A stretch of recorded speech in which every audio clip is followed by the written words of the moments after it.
रात दिल सां पढ़ो पिरीअ ते इहा जन्नत जी रसीद आहे।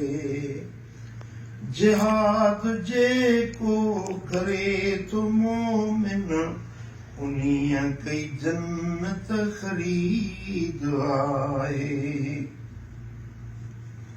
पढ़ो पिया कलमो निमाज़ रोज़ो ज़कात ऐं हज अमीर ते आ।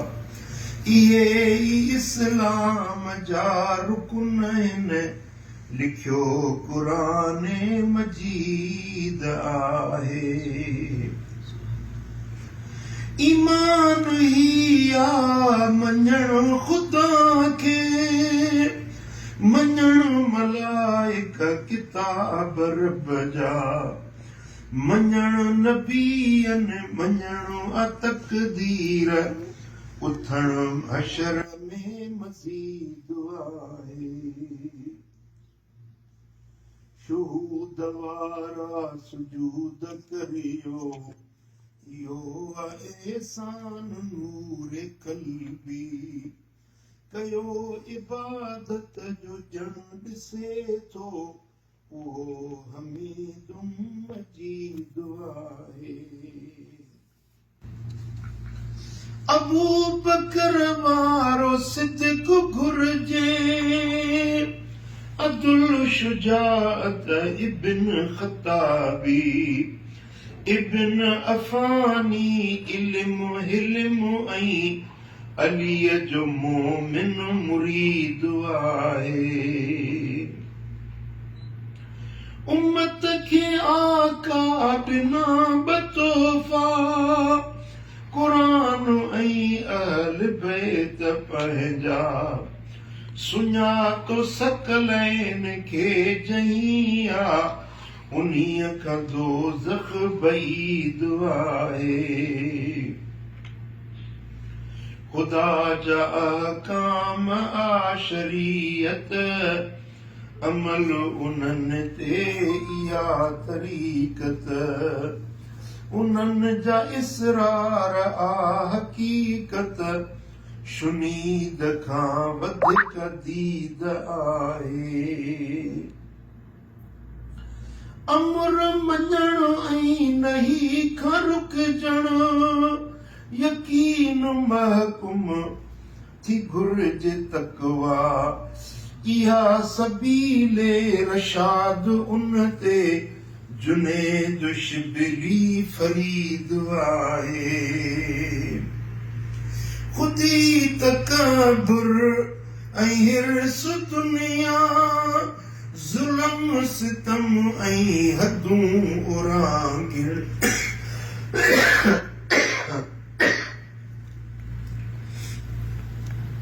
अमर मञण ऐं नही खां रुकजण, यकीन महकुम थी घुर्जे तक़वा, इहा सबीले रशाद आहे।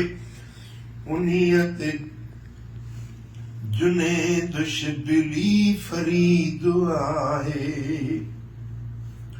खुदी तकबुर ऐं हिर्स दुनिया, ज़ुल्म सितम ऐं हदूं उरांघिण, ही बूझल बूलहब जो रस्तो, उन्हीअ जो राही यज़ीद आहे।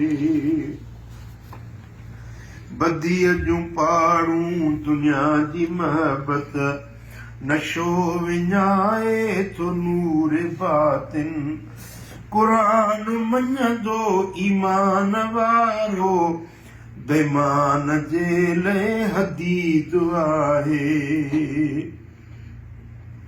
खुदा जे रस्ते अंदर मुजाहिद, उन्हीअ खे रोके नुसैरी नाकिद, फसादी फासिद मुठो मुआनिद, वईद उन लाइ शदीद आहे।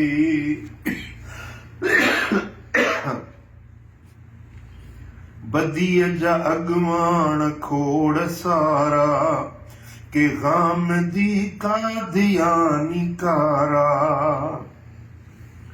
निभागो नायक ऐं जेहलमी जो यज़ीद दौरे जदीद आहे। हज़ार ग़म जो इलाज हिकु आ, वठो को कामिल ऐं पीर पारस। मिठल हुयो मातलीअ अंदरि जीअं करम बि उन जो मुरीद आहे। सलात दिल सां पढ़ो पिरीअ ते इहा जन्नत जी रसीद आहे। जिहाद जेको करे थो मोमिन उन्हीअ कई जन्नत ख़रीद आहे।